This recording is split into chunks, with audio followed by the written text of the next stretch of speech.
All right, so you should have heard that. This is being recorded and will be posted to our social media. So let me just say hello to a few of our attendees, Ted, and then I'll turn it over to you for you to do your intro and get us kicked off. All right, so I see we have a Larry Vaterna in the chat. Carl Jagjawan, I hope I'm pronouncing that right, of Hopewell and Grace, welcome. Eric Whitney of Can Dupe. I know you guys used to be Cardboard. I've been watching you on LinkedIn, so congratulations on the rebrand. Looks like a SaaS company. And I'll be reading more of these and kind of coming back to you. Britt Corsi, welcome, and welcome to everybody else who's an attendee. Again, please check the chat for instructions for how to engage. I'll be monitoring the chat throughout. Now I'm going to launch a poll because we need to read the room so that Ted tailors his presentation in a way, because most of it is focused on a particular group of entrepreneurs, but it's just good for us to know who's in the room. So I'm going to go ahead and launch this poll. You guys go to the poll and please answer. And then Ted, after you do your intro, I'll share some data with you about who's in the room and who's attending. All right, so Ted, I'm turning it over to you, man. I got my pen and my paper. I know you're going to break it down for me. I am excited. Well, good morning, everybody, and thanks for tuning in here. Today, we're going to cover some fairly high-level issues related to getting started, getting your company started, or if you've just started and you're looking for capital, thinking about how you'll raise capital. I see a few friendly faces here in the attendees list. Scott Stuckey, you're gonna probably hear a little bit of what we've talked about before, but honestly, my hope is that as we get these issues on the table, that you can jump in with some questions. As much as it's great for me to broadcast here, the best use of all of this is that you walk away with something that you were actually curious about. And then as we wrap up here, I will talk a little bit about some specific issues around pre-seed funding mechanisms and some things to think about strategically. So let's just jump in. Hang on just a sec here. So we'll talk at a high level about really designing your company for investment. And good news and maybe spoiler, it is not overly difficult to design your company for investment. You just want to think a bit about what kind of investment you're looking for and who might be interested. Secondly, we'll talk about some fundamental operational and formation steps just to keep yourself on track and not have to have things you would undo or document as you get closer to investment. Talk a little bit about early stage investment sources, what is and is not amenable to early stage investment, and then specifically some pre-seed investment issues.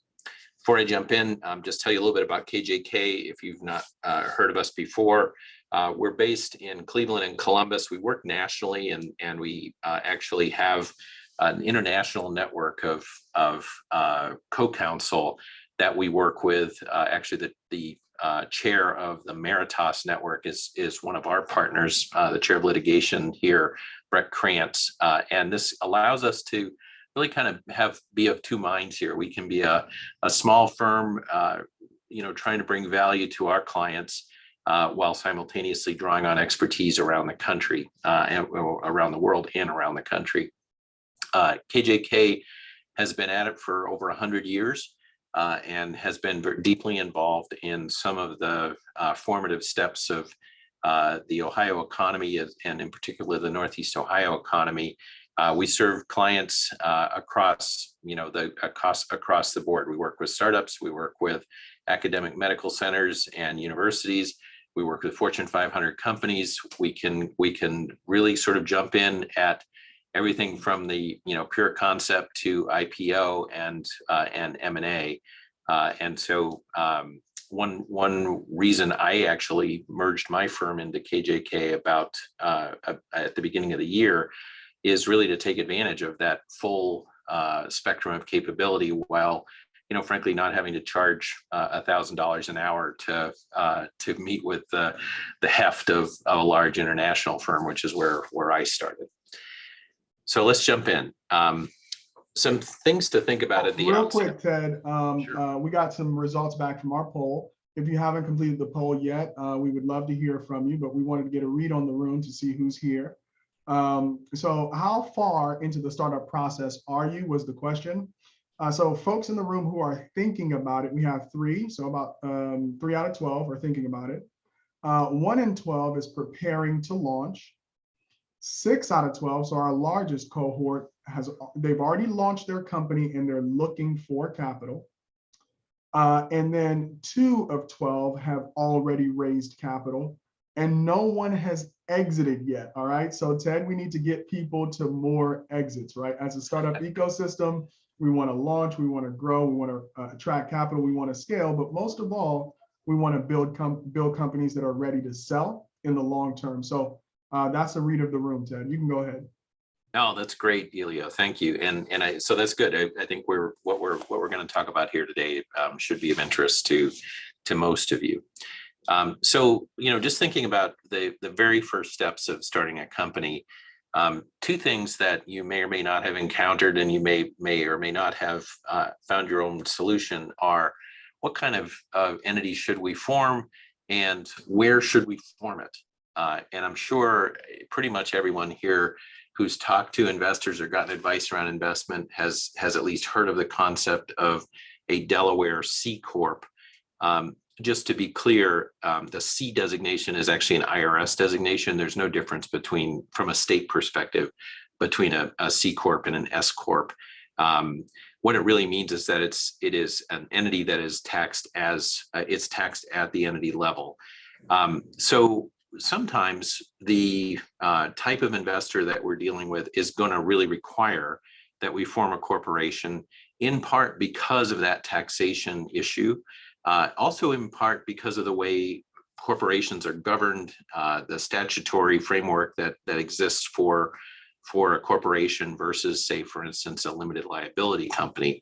And there are lots of corporate forms that we could also talk about, but those are the 2 main types that you'll see as you're setting up a for-profit entity. So the way I would boil it down is, if you're an investor, if you anticipate courting venture capital investors in the very near term, and I'll say that is not typically the case, in that usually there are a few steps before we're going to get to venture investment, which I'll talk about. One of the benefits of the corporate form really actually may not be a benefit to you as you're getting started.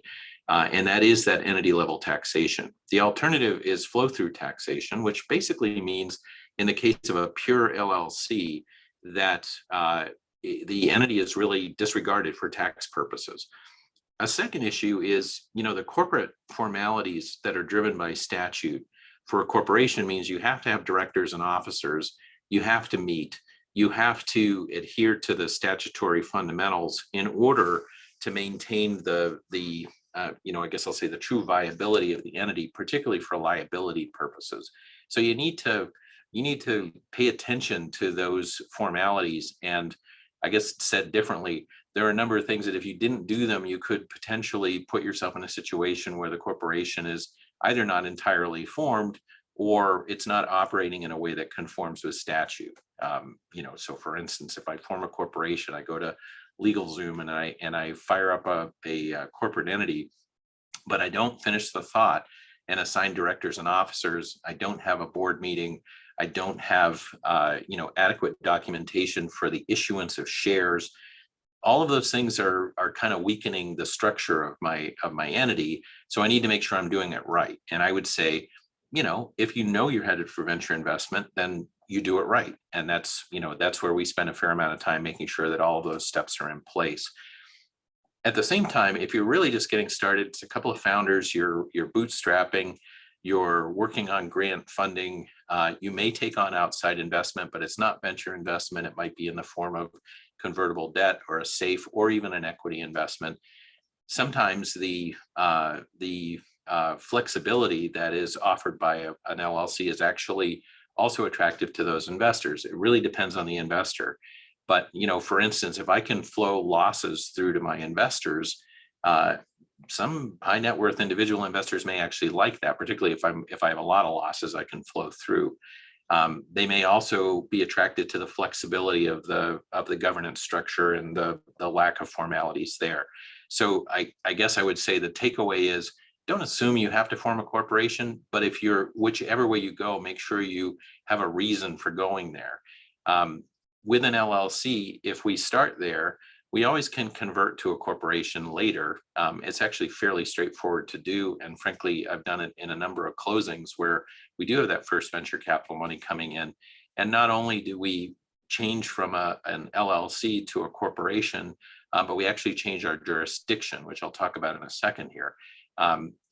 Truth is, when venture money comes in, you're going to have to rewrite a lot of your charter documents anyway to accommodate the preferred stock that they're going to want, and their voting rights and their investor rights are going to be captured across a number of instruments. And so, it's not like it's inefficient to have to change that form. So the issue of jurisdiction is, as you may or may not know, every entity, every state has its own laws regarding corporate entities, and whether it's an LLC or a corporation. And so Ohio, under its Secretary of State, is administratively in control of all companies that are working inside the jurisdiction, and is the entity that would actually grant, or the agency that would actually grant, the entity status to your company as you're forming it. Over time, a lot of case law and a lot of, frankly, investor jurisprudence has evolved in the state of Delaware. And notwithstanding the fact that it's a very small place, it's the home to a lot of companies. And just to be clear, most of that home status that's just where they've claimed that they exist. They have a registered agent in that state. Oftentimes, though, they don't actually have any physical presence there, which isn't really required by statute. So to the extent we're talking about venture investors, again, we're talking about organized investors that are managing other people's money. They're typically going to prefer that we're forming in Delaware, in part because it's a known quantity. It's a place where there are fewer unanswered questions. The case law is robust. And, not surprisingly, a lot of that case law has a strong preference in favor of investor-driven entities in terms of protection for minority investors and so forth. There's a fair amount of leeway for the managers and those that actually control a company in making decisions that would not be easily challenged by a minority investor. And when I say minority, I mean just the small percentage investors that are in the entity. So while those investors would really require that, in order for you to set up in Delaware, you're going to have to retain a registered agent, which will cost you not a lot. It costs you a couple $100 a year. You're going to have to pay Delaware franchise tax, and you're going to have to maintain your status there. And if you're operating in Ohio, and this may be counterintuitive, you're also going to have a registered agent here, which could probably be you. We do provide that for our clients as well, but you actually have to have a foreign registration in Ohio because even though this is where you are, you're actually a Delaware corporation working in Ohio. So a little more complexity, a little bit more, a few $100s that you're spending, and ultimately worth it and required if you're working with organized money. With that said, if you're just getting started, and again, let's say we're in this LLC mode, we're in the pure startup mode, we could set up in Ohio or Kentucky or California, wherever we happen to be, and simplify those additional steps, maybe save a little bit of money. Ohio, for instance, doesn't have mandatory franchise taxes for an entity just because it exists. There are other ways that franchise taxes would occur, including other taxes like the commercial activity tax in Ohio. But generally speaking, you're looking at something that is, it's a little less complicated, maybe a little bit less expensive, and also something that we can change again when we need to. And a venture capital investment would be a time that we would absolutely consider that change. The good news is, particularly between Ohio and Delaware, it's like a one-page form. It used to be I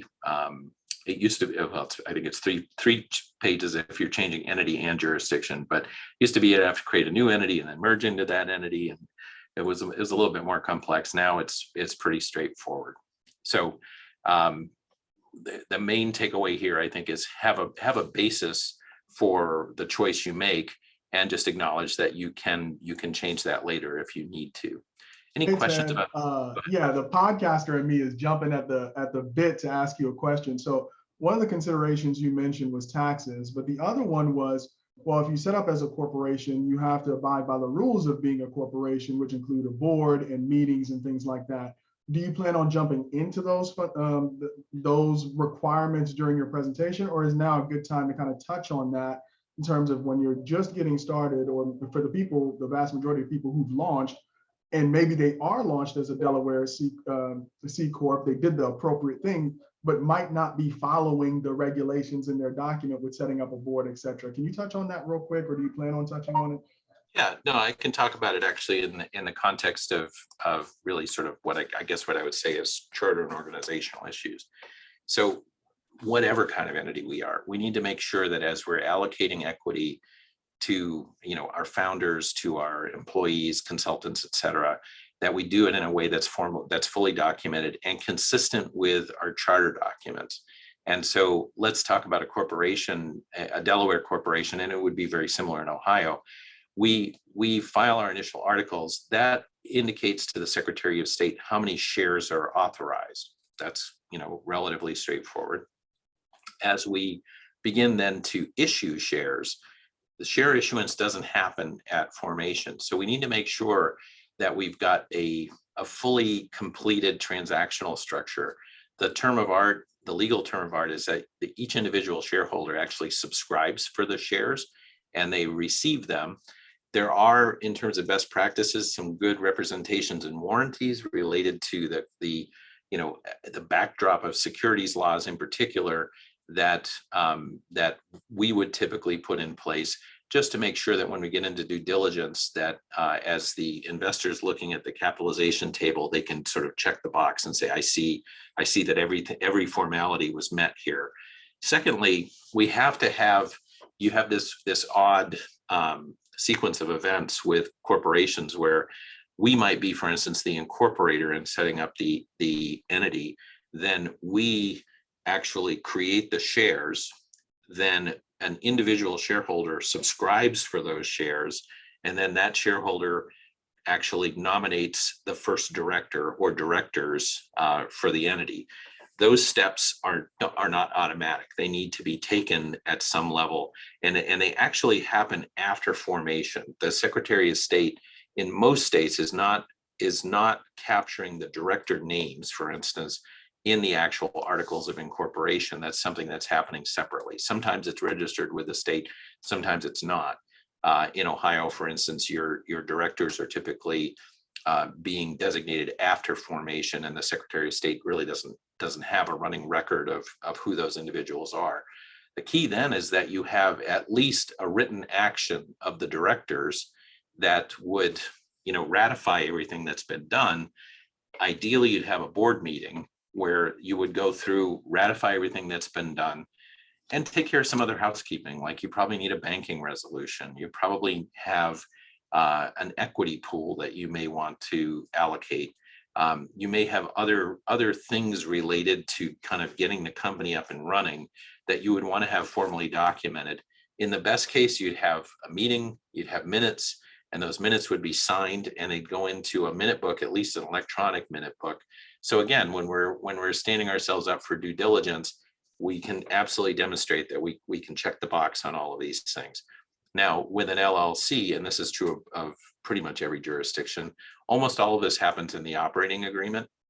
There's very little that's actually a function of statute. That one of the benefits of an LLC, arguable benefits, is the statute is pretty light on its requirements.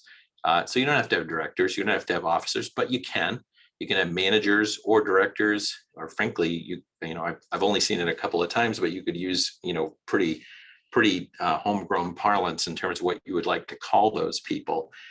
One thing I would say, regardless of the entity, is don't freestyle for the sake of it. Try to keep things as clean and vanilla as you can, in part anticipating that future investment. So you want to show you've done everything by the book to the extent you freestyle around some issues, like for instance, I have seen some C corporations that adopted, a particular philosophy around doing good, sort of the Ben and Jerry's phenomenon. I actually would counsel anybody to follow your dream, but make sure that you're not doing something that when an investor comes along and says, wait a minute, who says what's good? And how do I know if my money's actually going to be used in a way that is consistent with my own objectives? So I would never discourage creativity, but I wouldn't be creative for its own sake if you intend to bring others into the mix. So does that answer the question you were posing, Elio? Yes, it does, and that's very good, right? So some people just think, hey, hand it to the lawyer.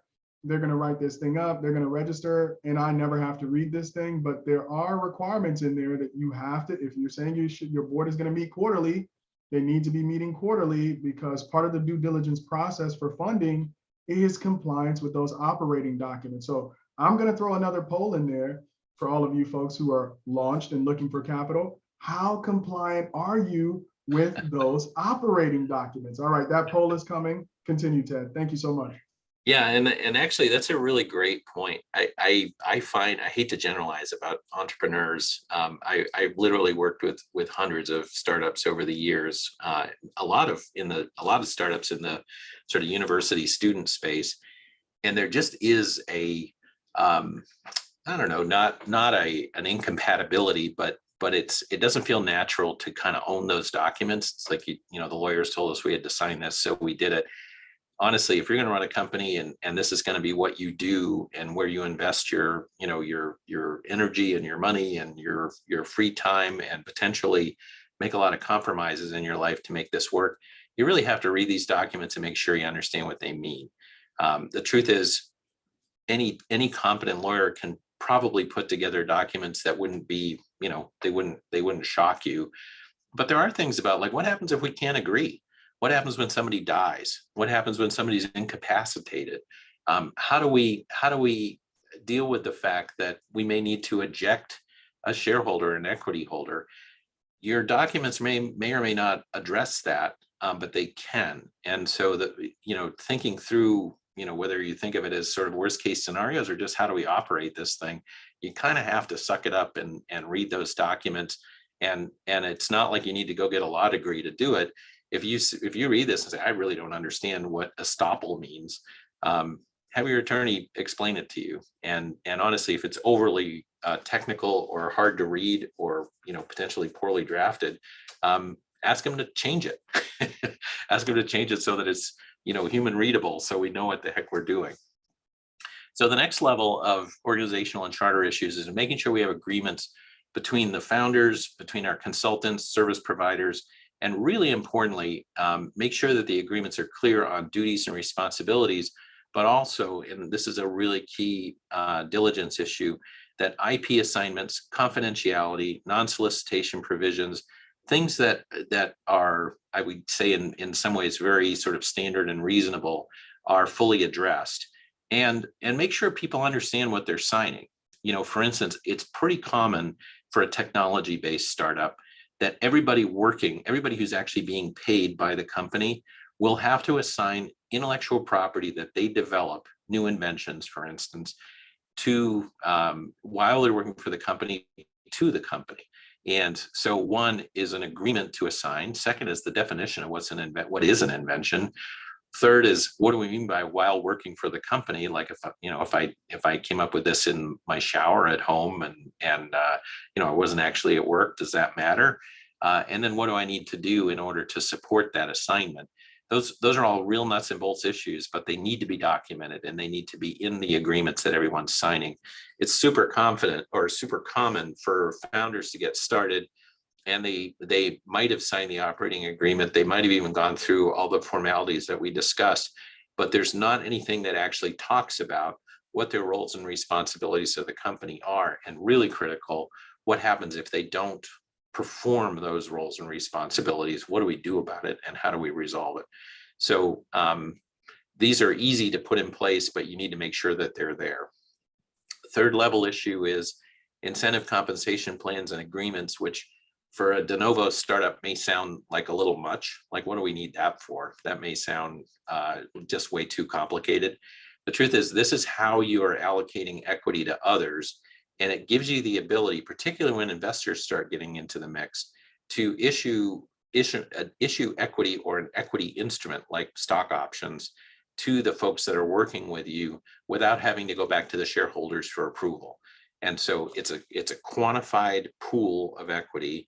And then we've got the kind of rules of the road built into the plan, so that it's very clear how we issue things and how they vest, and what are the requirements of the various types of for instance, we can have qualified versus non-qualified stock options. We can have stock appreciation rights, restricted stock, sometimes phantom stock. There are a lot of different ways to incentivize people. We want to have all of that kind of in the DNA of the organization so that it's taken care of. Now, here's the good news. Once the plan's in place, you don't have to go through much brain damage in order to use it. You just know that we decided we're going to have a 20% equity pool. It's on our cap table. We can issue the management can issue those instruments per the plan without having to take any additional action. And a real key corollary there is with those employment and service agreements that we actually have stock option agreements, or whatever the corresponding agreement is, that says what happens with these instruments over time. For those of you who haven't kind of gotten into it yet, a stock option is really a contractual right to purchase stock at a price certain. So today our stock is worth nothing. We just got started. And so we might actually make like a penny option, a 1 cent stock option strike price. What the option agreement allows us to do is, over time, as those options continue to vest against our performance, that once they're vested, we can go ahead and purchase stock for a penny a share. Now, just a really key consideration is, over time, obviously the value of your company goes up, and so the value of the stock goes up.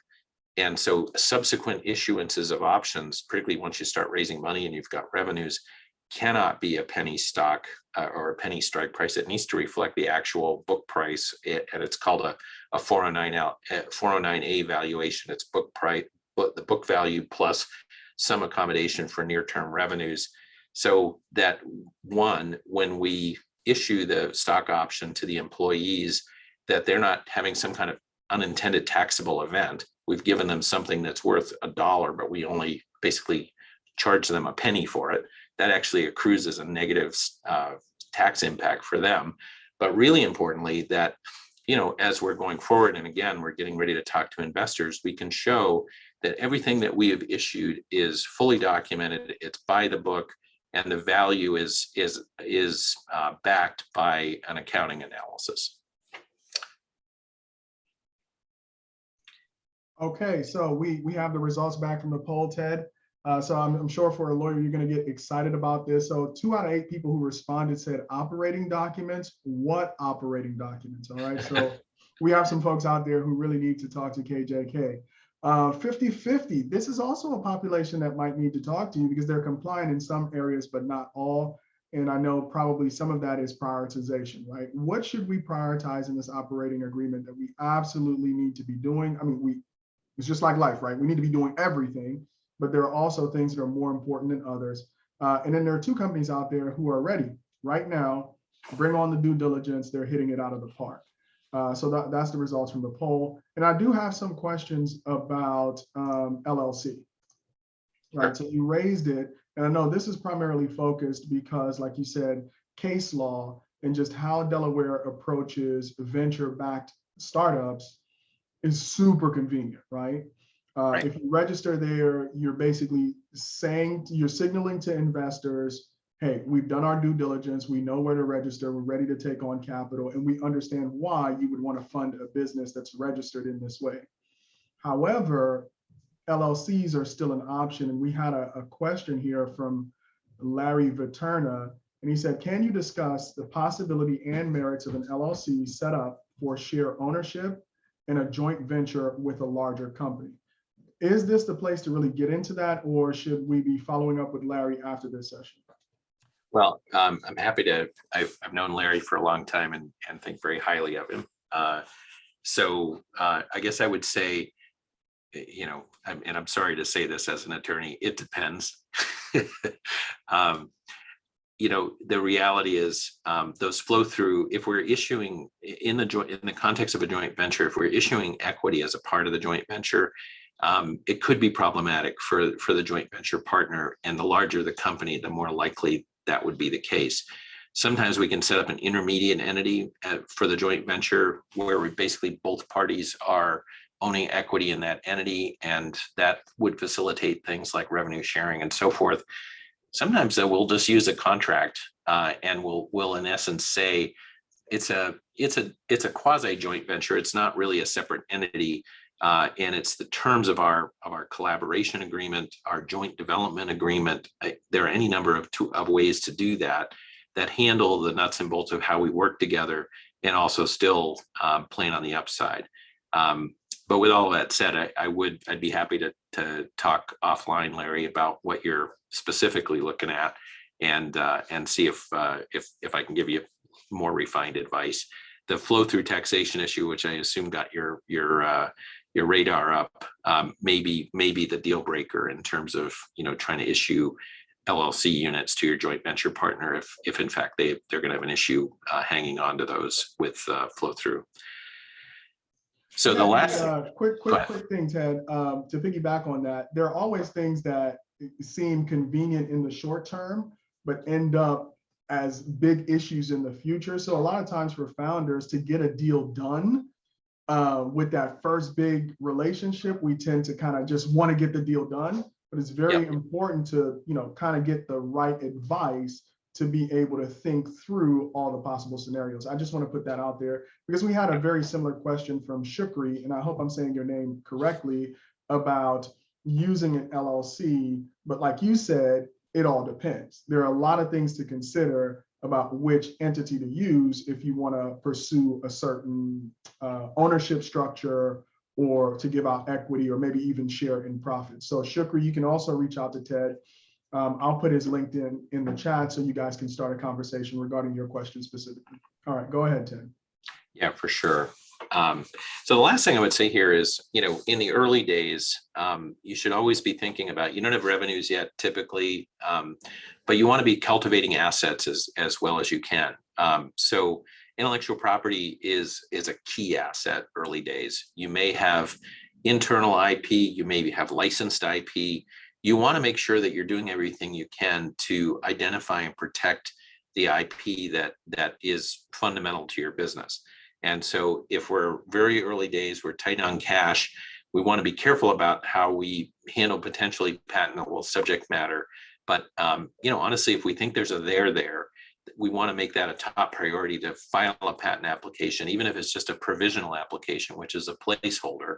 And we could spend another whole session, and I would be very happy to do that around patent strategy and particularly provisional patent strategy. And my colleague Stephanie Bala, patent attorney at KJK, is here with us as well. It is just the reality that we have to balance merit with available resources, but we want to look for those things that we think are protectable and then make our best shot at protecting it, deferring the cost where we can, looking for resources that might help us cover the cost, but don't just assume that by not disclosing an invention, we can sit on it forever, because we cannot actually in today's patent law regime. Second is, whether or not it's patentable, work product, things that we're developing, the actual code base for our SaaS solution, the firmware for the electronics we're working on, the video for our the content that we're producing. If it has revenue potential, and if it is really the value of our company, we want to protect it as well as we can. Certainly keeping it confidential, potentially as trade secrets, making sure that those agreements that we've entered into with whoever's doing the work is assigning all of that to the company, and really importantly, that they're actually delivering it to the company. Thank God for GitHub, that with code, that at least there's a pretty standard repository for where the code's going to exist, but we need to make sure that that's actually conveyed to the company in a way that the company can use it and maintain it. And then not the least of which is your branding and your look and feel, starting with the name of your company all the way to the name of your products, your domain names, your trade dress, your look and feel. Those are all valuable things, and they're not terribly expensive to both cultivate and protect. I get a lot of early stage entrepreneurs who come rushing in and they say, I want to trademark this. And again, we could spend a lot more time on this, but registering your trademark is something you do with the Patent and Trademark Office. Establishing your trademark is something that you do as soon as you start using that, trade name in a service or with a product. You have to be using it before the USPTO would ever register it. But really importantly is making sure it's the right, interconnected identity for your company, for your product, and that it ties with how you're presenting yourself to your customers. You can float for a little bit. You just use the TM, which means that you're claiming common law protection of your marks, and then make the strategic decision to go ahead and register when you've got the capital to do that. It's not as expensive as filing a patent application by any stretch, but it'll still cost you a couple $1,000s when all's said and done to go through the registration process and make sure you've got something that that actually does get issued by the PTO. So that fourth issue is something that's entirely in your control. It's not driven by statute. It is not a requirement per se, but as you're trying to talk with an investor about why your revenue projections actually equate to a pre-money valuation that's worthwhile, honestly, we're going to get right back to IP pretty quick. And our lack of a formal or articulatable intellectual property position is going to really read as a discount on what that value is, and may actually end up costing us. All right, so I want to make sure we get through all of this here in the time we have. So we do have one conundrum when we get started, is that we want to be in an investable state, but it takes resources to get to an investable state, and so we're going to need capital, pretty quickly beyond whatever we can do out of our own, back pocket. And so the real question is, where do we go and how do we connect with those resources? I think the most important thing as we're thinking about investors is, what are we trying to get them to invest in? We've got obviously the end game. We think we can exit, but if we're raising $100,000 or $1 million or more, it should tie to some value inflection with what we're doing as a company. Think of it as use of proceeds. And also think about it from your own perspective of, and I'll talk about this a little bit, but it's maybe counterintuitive, but you actually want to raise as little money as you can early days, because you're worth less now than you will be worth later. And what that means is you're going to have to give up more of your company for the money that you raise. And so you want to try to rationalize it and say, well, how much do we really need? I was just having this discussion with a client yesterday. They really honestly are going to need about $1.2 million to get to a sustainable state. And they have an investor that's concerned if they raise less than that they may not get off the ground. That actually is a lot for the very first money into a startup, but these guys are going national, and they can't possibly really kind of get the plane off the ground without that kind of capital. And so we can look at it and say, for them, $1.2 million is the goal.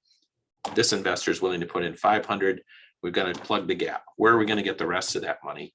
Everybody we're talking to should be aimed at, and the target that we are aiming at should be amenable to the kind of capital that they have available, both in terms of scope and scale. And so, for instance, some investors are really eager to jump into let's just see what we can get done in 6 months.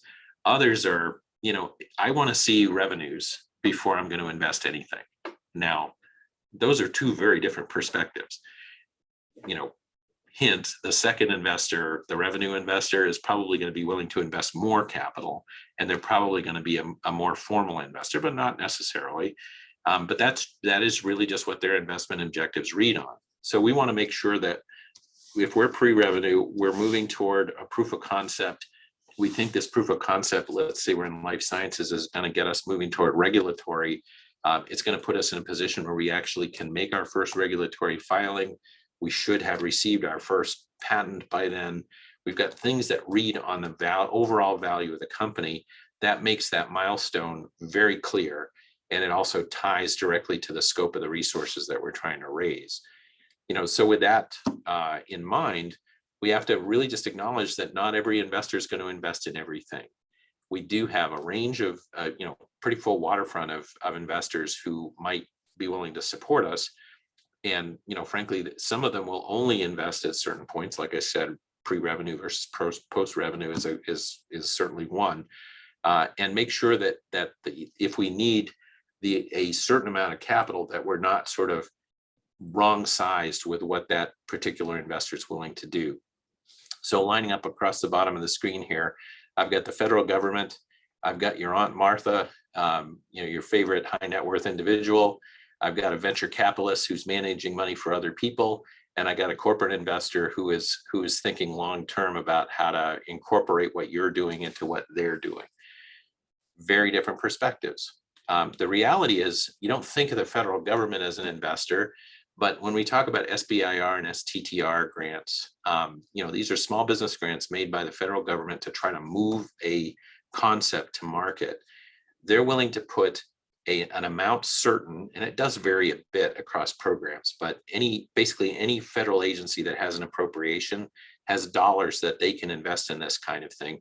It's risk capital. And the great thing is it's non-dilutive. Bad thing is it's not $5 million at a pop. You're typically looking at, in a very gross generalization, with a phase 1 grant from any of these agencies, something in the range of $150,000. If we get to a phase 2, we could easily be getting up closer to $1 million, maybe more than $1 million. Obviously, some agencies invest this way more than others. For instance, the Department of Defense invests mightily in this space. The National Institutes of Health mightily in this space. USDA, not so much. And so you're going to need to really align with what that agency is funding, when they're funding it, and make sure that you've got enough capital to actually get through the what can be actually a pretty intense grant process. Flip over. Real quick, Ted, sorry, from the chat. Kristen is asking, are we supposed to be able to see your screen, or were you just sharing from your notes there? Are you not seeing my screen at all? No. All right, so go ahead and share. Thank you for pointing that out, Kristen. Oh, that's terrible. What a boring, and actually, Elio, it's telling me host disabled participant screen sharing. Okay, all right, so I'll get that taken care of, and then you can keep going. And I'm sending that to you now, so you should have it. Got it. And then while you're setting that up, Kyle is asking, what were those acronyms again? I figure we're probably going to be able to see them, the SBIR and the other that you mentioned once you share your screen, right? Actually, I don't think I have those on the slides, but it's SBIR and STTR. Can you see my screen now? Yes, we can. I'm very sorry about that. Oh, no, this is a startup, Ted. All right, they are our customers. They're providing us customer feedback in real time. So we're building the plane as we fly. I'm sure they all understand. Nobody here, if they're early enough, product works exactly perfectly. This is B School. This is episode 1. We'll get it together, folks. Thank you guys for bearing with us. Thanks, Ted. Yeah, and I'm happy to share these slides as well, if that's helpful. Yeah, so SBIR, Small Business Innovation Research grant, and again, we could even do a follow-up on those types of grant resources. The reality is there have been ebbs and flows of both state and federal resources that are available for startups over the years. The Third Frontier program in Ohio has sort of come and gone. It actually still is a funding source available through regional funders like the Innovation Fund or Rev1 or Cincy Tech. But the federal side, SBIR, STTR, they're programmatic grants. They're actually authorized in the federal budget. Every year they come and go, but the in terms of the amount of funding that's available, and then funding announcements are made. They're publicly available, and you read through the funding announcements just to see if there's something that looks like it's in your wheelhouse. So just moving along here, the high net worth individual, very hard to generalize what an angel or a high net worth person is willing to invest, but let's assume it's going to be usually in the sort of 5 or 6 figures range. Can be enormously helpful, can be sometimes can be an actually pretty straightforward transaction, but it must be documented. I have run into situations where there's sort of a handshake. It is a family member. They write a check for $50,000. And it was never really documented because that felt too awkward. Well, it needs to be, whether it's convertible debt or a safe or just a stock purchase, it needs to be fully documented, or we're going to have a hard time again when we get to investor due diligence. When we start talking about venture capitalists, one thing to keep in mind is a venture capitalist is, as I said before, managing money for others. They have their own investors. And you'll sometimes hear a lot of people kind of walking around with some swagger saying that they're venture capitalists, but if they're not representing a fund, they're not a true technical venture capitalist. They're just a person who may or may not be willing to write a check. The fact that these funds are managed means that there's a fair amount of structure around what they do. They have told their investors they're going to be able to yield a certain level of return. They've got sometimes a very structured process around due diligence. And so the long and short of it is they are probably not going to be your first money. And because they're trying actually to do an efficient number of deals relative to the amount of capital they have under management, they may not be able to do a super small deal unless they're a very, very early stage, maybe less formal early stage venture capitalist. They would sometimes have a very hard time doing certainly a $50,000 deal or a $100,000 deal. More importantly, when you take their money, it's going to be a valued round. You're going to have to price the stock. And, again, going back to this concept that you're worth less today than you will be tomorrow, assuming things are going well, you want to kind of defer that valuation if you can and try to take on capital that won't kind of push you into that space. So I view that as that's your goal, maybe if you need it, but it shouldn't be where you're looking on day one. A corporate partner it really depends. The only thing I'll say is that just assume that a corporate partner is going to be in some ways less risk tolerant than a venture investor. They're going to want to see that there's a clear fit. They may or may not be willing to make an actual equity investment. They may want to do something else. But the key is, as you're talking with them, thinking about what, even if it's just optically, what it says to your potential customers that you have this corporate investor behind you could be great. It may totally validate what you're doing. But, for instance, in the medical device space, if I take an equity investment from Medtronic, am I going to be able to work with Boston Scientific? It really depends on the circumstances, but it's a question you'll need to ask. Looking at the funding continuum here a little differently, the thing to keep in mind is that, and this I apologize that this graphic is a little hard to see, but it's a well-worn tool where in essence what you're looking at over time, which is the X scale, is revenue. And ultimately, you can generalize that as your revenues go up, your availability of capital is going to go up. The further away you are from revenues, the more you're going to have to think creatively about, very early stage resources, potentially non-dilutive resources like SBIR and STTR, things like foundations or funds, tech-based economic development funds, like I mentioned, the Innovation Fund out of Lorain County. At least in Northeast Ohio, pretty much every startup is headed there. In the Columbus area, Rev1 obviously is on the front end of a lot of early stage work. using state funds, some for investment, some for entrepreneurs and residents, and otherwise in-kind resources that could be as valuable or more valuable than cash. The key here is to just sort of be somewhat sober and realistic about the fact that both because our valuation is low and because we've got a longer journey ahead, that we shouldn't be, we may not be efficiently using our time if we're gunning for, again, for venture capital resources on day one. Good to have the discussions, good to get a read. And usually what you'll hear is come back to me when you're raising, actual capital. That's good feedback. But it's also simultaneously obviously saying you're not ready for what we normally do. So just to kind of sum this up and then think about the specific tools for early stage financing that you'll see in pretty common usage. We do want to think about what we're worth today, what kind of valuation we think is realistic, because that will have an effect on dilution. And today it's dilution of us. We own 100% today.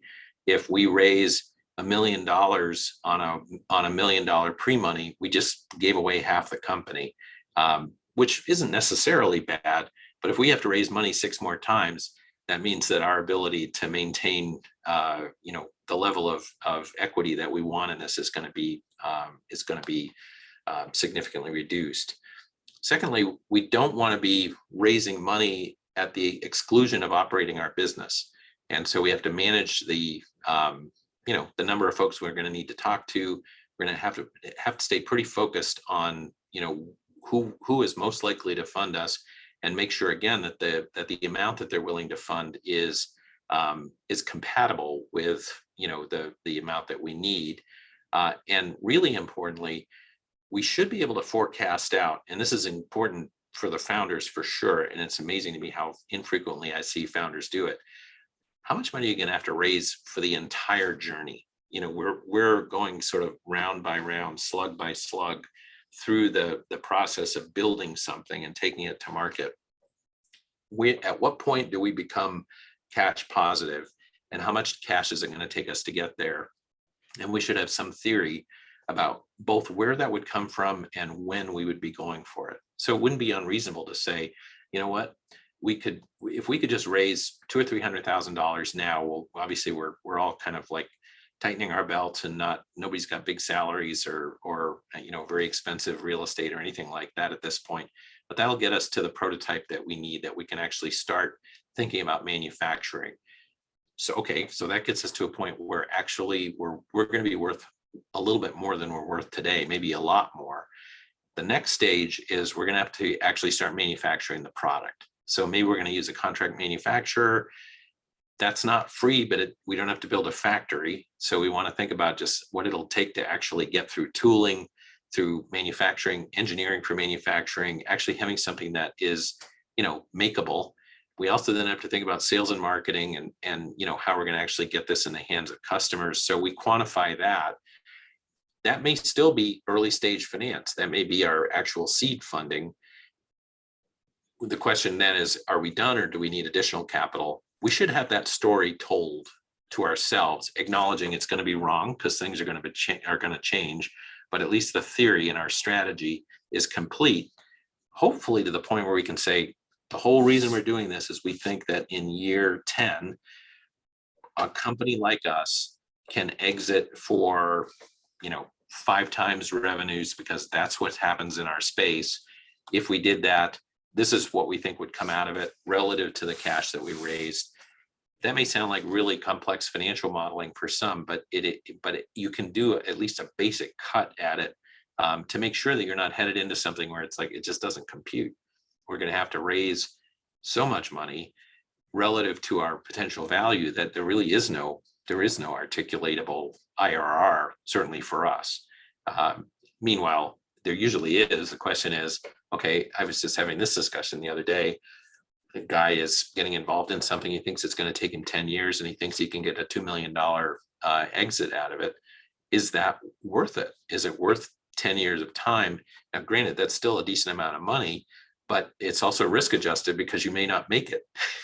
And so is the prospect of $2 million in 10 years really how I want to spend the next 10 years. The Christmas pageants I'm going to have to miss, and the dinners at home I'm going to have to miss, and or whatever else is you're having to concede in your life. So when we're looking at the first capital in, more often than not these days, we're looking at some form of capital that involves a deferred valuation. And the most common tools we're going to see here are safes and convertible debt. Convertible debt's been around for a long time. It's pretty basic. It's basically a loan that would convert to a commensurate level of equity in a future equity round. And so I loan you $100,000. You close a venture deal inside of 2 years. My $100,000 is going to be in that round, usually with a discount or a premium. So I'll get usually 20% as a reduction in the actual share price. And I'll usually have accrued interest that will be attached to the note as we go forward. The beauty of it is it's a 5 or 6 page transaction. It's pretty standard. It is easy enough to negotiate because there aren't that many knobs to turn. Interest rate, what size round are we talking about? What's the discount rate, and some other things which I'll talk about. The challenge is it will at some point become due and payable, and it will mature potentially before we raise money. So there's another shoe that could drop that we have to think about. A safe is a simple agreement for future equity. And, I guess I'll say a practice point. A lot of times people call them safe notes. They're not notes. It's a safe. It's an agreement that works pretty much exactly the same as a convertible debt, but it doesn't have a maturity date. And so we're still taking money now. We're not valuing the company now, and we're going to convert into that future equity round. Fundamentally, and I'll compare these two in a second here, but fundamentally they work in a very similar way. Again, the values, we can move quickly. We don't have to have a big arm wrestle over a lot of the things that would be in a more formal deal, particularly a venture deal. And we can, frankly, get a capital infusion without enduring a tremendous amount of brain damage. One thing to keep in mind is in the early stages of discussions, make sure that you're not just working off a term sheet. Definitely work off a term sheet. Make sure that it is clear and concise, and to the extent you sign it, make sure that it also has some of the things that are going to be protective to you if the deal doesn't close. So that's where I usually would put a letter of intent on top of a term sheet, and it's pretty simple. Frankly, it's sort of a 1 or 2 page letter, but it says we don't have to do anything here. We are hoping that this is going to work, but until we sign the documents, there's no obligation to do anything one way or the other. It also will help us understand, is there any kind of a obligation not to talk to anybody else while we're having this discussion? Is there a standstill or some kind of an additional payment that we would expect in exchange for that if we're not going to talk to anybody else? Pretty unusual for safes and convertible debts, but when we get into more formal investment, a letter of intent is key. And I guess this is consistent with what I've been saying throughout, is just make sure that it's well documented as you're moving forward, even though you don't have the entire agreement in place yet. Also, don't buzz over some of the things that look like they're just add-ons. I see a lot of term sheets for even safes and convertible debt at this point that say we want a board seat, we want to have information rights, we want things that normally a shareholder would have, but we're not shareholders yet. You may still close the deal, they may be fine, but we want to make sure that we're not ignoring those kind of key add-ons. So just looking at these two things together, and I realize we're running up against the clock here. If we look at a safe versus a convertible note, kind of basic comparison, a safe typically is going to be better for the company, partly because it doesn't have that maturity date. It isn't, there's a misperception, I think, that convertible debt sometimes looks bad on your balance sheet. It doesn't to investors. They understand, what that means, because you're not paying on it. It's all accrued. It's not like commercial debt, although it does provide debtor creditor rights to the note holder. And so generally the investor is actually better off with convertible debt for that reason. They've got different standing in court.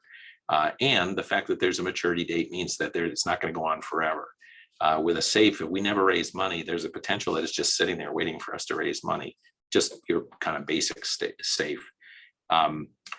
Usually a safe is not going to accrue interest, although some do. Convertible note almost always will. To the extent we're converting to next round securities, both will do that. Both will usually have a discount on the conversion price. Both will usually have a cap on valuation, but this is an area that I would just say you want to be a little mindful that one of the reasons we're using these types of instruments is that we're trying to avoid a valuation. We don't actually want to lock in at today's value. We're saying you're going to convert in at the future value. So if you see an investor pushing for a really low valuation cap, that's kind of a red flag. It's still a more efficient way to have that discussion, but the logical counterpoint is, look, a lot's going to happen over the next couple of years, and we're going to talk to a professional investor. They're going to do a very good job of negotiating our actual equity valuation. So let's say that really the cap is about a runaway rather than just saying what we're worth today. So some not to exceed number, and you're getting 20% on the conversion. So you're being compensated for the risk you're taking. Let the investors figure out what the valuation is. And I only say that just because particularly some high net worth individuals feel like they're not doing a good job if they don't kind of really screw down the valuation to the lowest possible number. I would just simply say that's somebody else's job. That's for the future round. So I realize we're covering a lot of information here, but I think this is probably as far as I would go on the substantive point. I got one other thing I'll throw out here. Any questions about this? Yeah, guys. If you have any questions, you can throw it in the Q&A. I don't have any questions up until this point. I've been monitoring the chat. I didn't see anything come across. If you want to throw it in, maybe before we close, now would be a good time to do so. And then I could let Ted know. And I promise next time I'll set it up where you guys will be able to easily ask questions, and maybe we can also see you on screen. So let us know if you have any other questions. All right. So just final thoughts. Obviously document and follow your corporate formalities and keep good records. Meet, take minutes, keep track of what you're doing. Make sure your agreements are in place with everybody who's working. Try to understand your value proposition in the context of what those investment resources might be.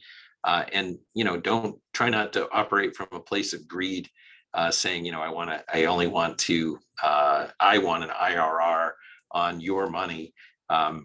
Take the money you need and just try to stick to a fair valuation where you can.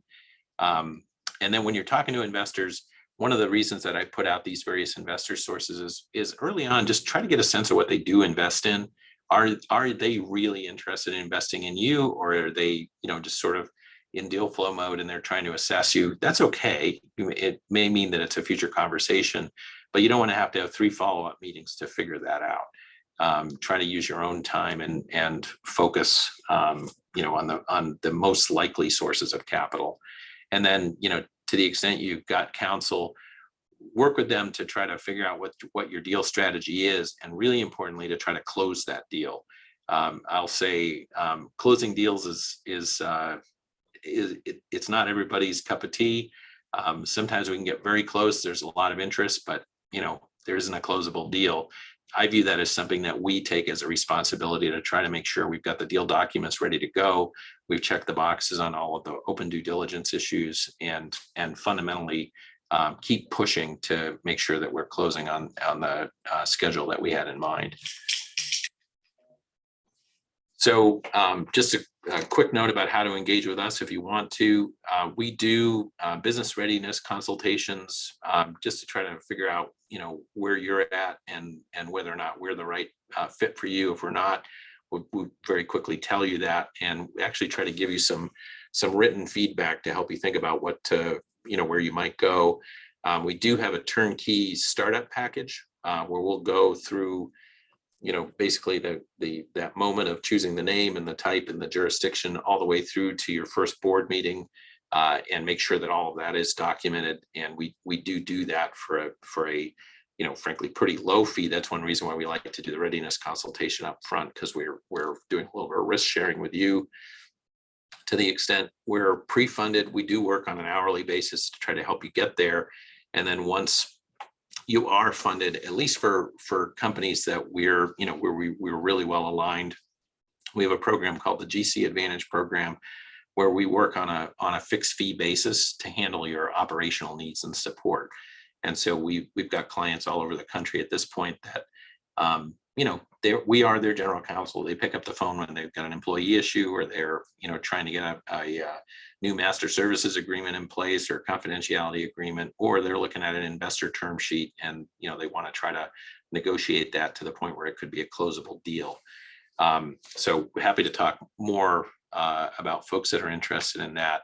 And then for the folks that are here today, the first 5 people that reach out to us, we'll do this business readiness consultation.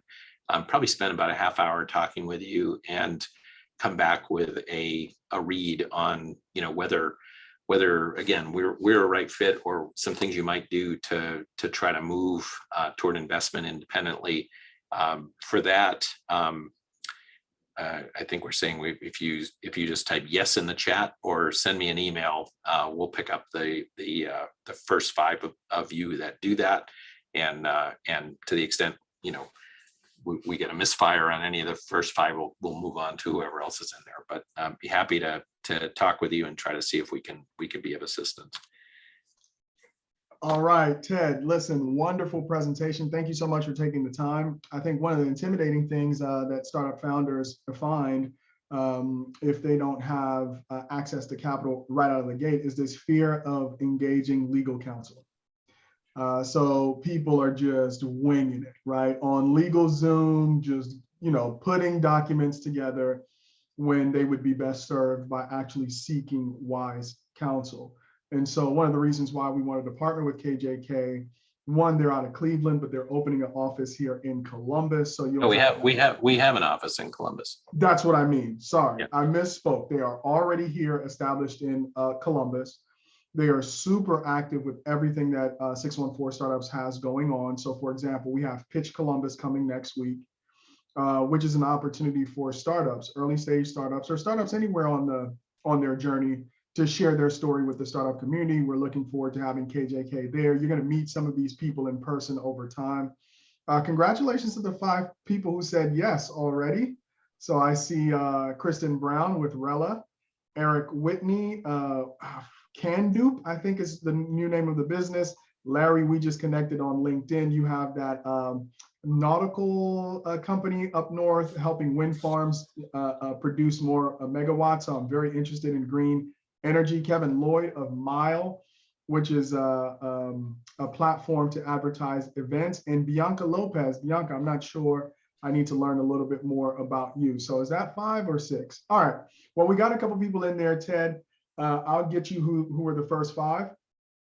And I'm sure your team and you or Kelsey will reach out to them to get them scheduled for that consultation. But guys, my big advice is don't hesitate to reach out and get legal counsel.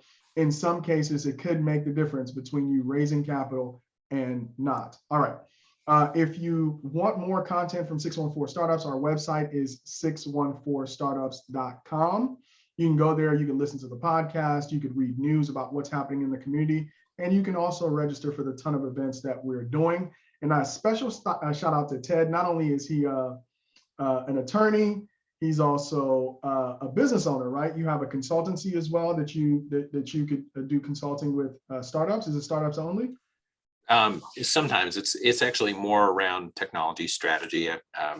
I've done a lot of work with public agencies, the Air Force and others around. It's really commercializing technology.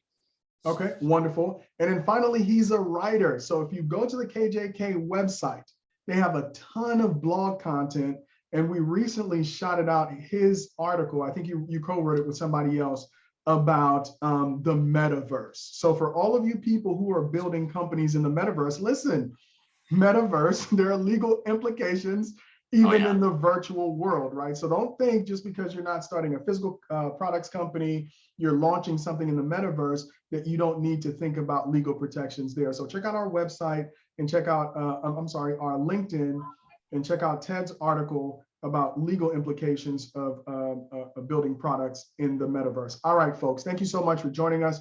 I'll be reaching out to you guys separately on email. We really appreciate your time and attention. Have a wonderful day. Thanks, everybody.